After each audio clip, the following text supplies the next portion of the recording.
October 15th, 2023. A small town in rural Ohio wakes up to absolute horror. Samuel Williams, 34 years old, hardworking father and devoted husband, found brutally murdered in his own garage. The scene was devastating. Blood everywhere. A life cut short in the most violent way imaginable. But this wasn't some random crime of opportunity. This was deeply, intensely personal. His wife Diana had a secret. Actually, she had multiple secrets that would soon come to light. Secrets that involved other men, secret meetings, secret phone calls, secret text messages, secrets that someone was willing to kill for. And one of those devastating secrets got her husband Samuel Williams murdered in cold blood on that terrible October morning.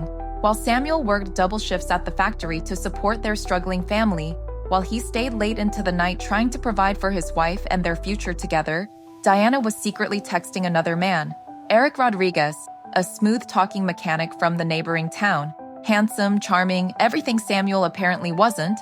But Eric wasn't Diana's only secret. She was leading a double life that would soon spiral completely out of control. I know how this looks, but you don't understand what my marriage was really like. Samuel, he wasn't the man everyone thought he was. Look, I'm not proud of what happened between Diana and me. I never meant for any of this to spiral out of control like it did. Diana called me late one night, completely hysterical, crying so hard I could barely understand her words. She said her husband Samuel was threatening her, said he'd found out about Eric and was going crazy with jealousy. She begged me to meet her at the diner on Route 9. She was terrified, shaking like a leaf.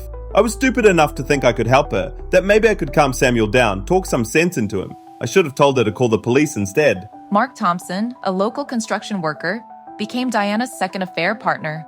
The question is, did either of these men kill Samuel Williams? The night before Samuel died, he found my text messages with Eric on my phone. He went absolutely crazy, started throwing dishes against the wall, screaming at me like a madman. He said he was going to kill both Eric and Mark with his bare hands. He grabbed me by the shoulders, shook me so hard my teeth rattled, and said he'd rather die than let me disgrace him and our marriage like this. He was angrier than I'd ever seen him in our 8 years together. I thought he might actually hit me for the first time. I was terrified of what he might do next. But who was really in danger that night? Samuel or someone else?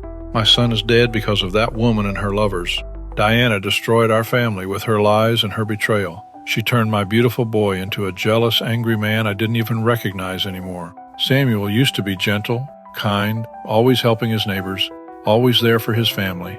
But Diana poisoned him with her cheating and her manipulation. She broke his heart into a million pieces, and then one of her boyfriends finished the job by taking his life. I want justice for Samuel, and I want those murderers behind bars where they belong. My son deserves better than this. The victim's family is demanding answers, but in small towns like this, everyone has secrets. Ladies and gentlemen, welcome to the Judgment Room, where only facts matter. I'm Judge Linda Harris, and today we're examining a case that shocked a quiet Ohio community to its very core. A husband brutally murdered, a wife with multiple secret affairs, and a web of lies and deception that's about to unravel in the most devastating way possible. This case has everything: passion, betrayal, jealousy, and ultimately, cold-blooded murder. The question we must answer is simple. Who killed Samuel Williams and why? Was it the jealous lover who couldn't have the woman he wanted? Was it the desperate wife who saw murder as her only escape? Or was it someone else entirely, someone we haven't even considered yet? Everyone thinks they know what kind of person I am based on the affairs. They see the cheating, and they think I'm some kind of heartless monster who destroyed her marriage for fun. But what they don't see is the years and years of loneliness, the emotional abuse, the way Samuel controlled every single aspect of my life. He monitored my phone calls, followed me to work, interrogated me about every conversation I had with other people. I couldn't even talk to my own sister without him listening in on the conversation. I was drowning in that marriage, suffocating slowly every single day. Eric and Mark, they made me feel human again, made me remember what it was like to laugh, to smile, to feel wanted and appreciated. They saved my sanity, maybe even my life. Diana claims she was trapped in an abusive marriage, but does emotional suffering justify betrayal and potentially murder? I never meant for any of this to happen. I swear on my mother's grave. Deanna came into my shop 6 months ago with car trouble, some problem with her alternator. She was so sad, so broken, like someone had crushed her spirit completely. We started talking while I worked on her car, and before I knew it, we were meeting in secret at the old truck stop outside town. I knew she was married, but she said Samuel didn't care about her anymore, said their marriage had been dead for years. She made me feel like I was her hero, like I was saving her from something terrible. I fell for her hard, probably harder than I've ever fallen for anyone. But I had no idea her husband was capable of violence. If I'd known Samuel would react the way he did, I never would have gotten involved. Eric paints himself as Diana's savior, but text messages discovered by police tell a very different story. The victim was discovered in his garage at approximately 6:30 a.m. by his neighbor, who noticed the garage door had been open all night. Samuel Williams had been struck multiple times with a heavy wrench, which we found abandoned near his body. There were no signs of forced entry to the property, which strongly suggests that Samuel knew his killer and willingly led them onto his property. We immediately secured Diana's phone records, which revealed extensive communication with 2 different men in the weeks leading up to the murder. The text messages were incredibly revealing. Discussions about meeting times, complaints about Samuel's behavior, and most damning of all, conversations about what life would be like if Samuel were no longer in the picture. One text from Diana to Eric read, "Sometimes I wish he would just disappear forever." That text was sent just 3 days before the murder occurred. Mark was completely different from Eric in every possible way.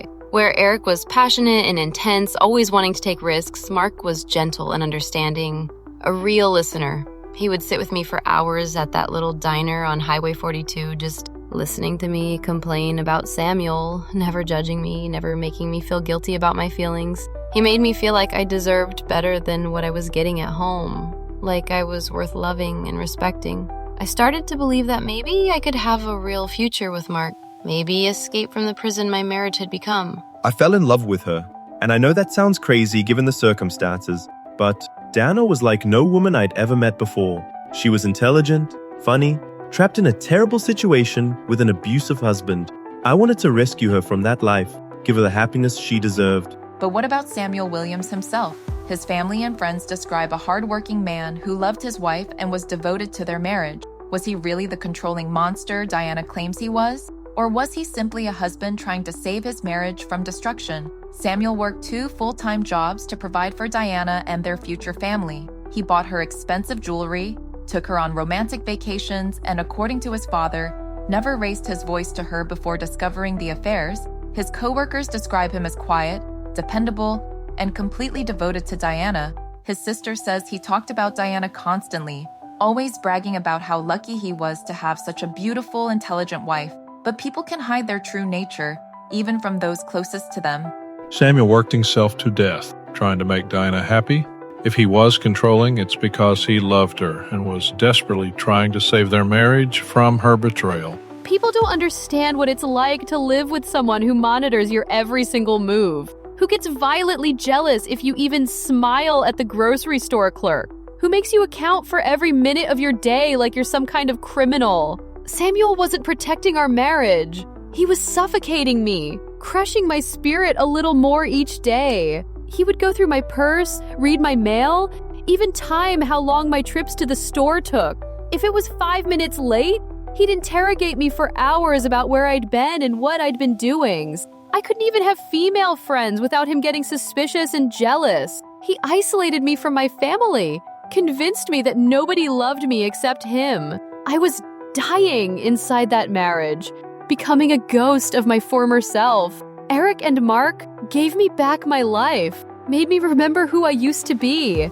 But Diana's carefully constructed web of deception was about to collapse in the most spectacular way possible. 3 days before Samuel's murder, Eric and Mark discovered each other's existence in a chance encounter that would change everything. Eric had taken Diana to lunch at the same diner where she'd been meeting Mark for months. When Mark walked in and saw them together, the truth came crashing down like a house of cards. Both men realized they'd been played, that Diana had been lying to both of them about being their exclusive lover. The confrontation that followed was heated, public, and witnessed by multiple people who would later testify about what they heard. I saw Diana with another man at the coffee shop downtown. When I confronted her about it, she broke down, crying, and admitted she'd been seen at Mark too. I felt like such a complete fool. Like she'd been laughing at me behind my back. The investigation moved quickly once police had all the pieces of the puzzle. Phone records, witness statements, and physical evidence were all pointing toward one shocking conclusion that would rock the small Ohio community to its foundation. The killer had made several crucial mistakes that would ultimately lead to their downfall and conviction.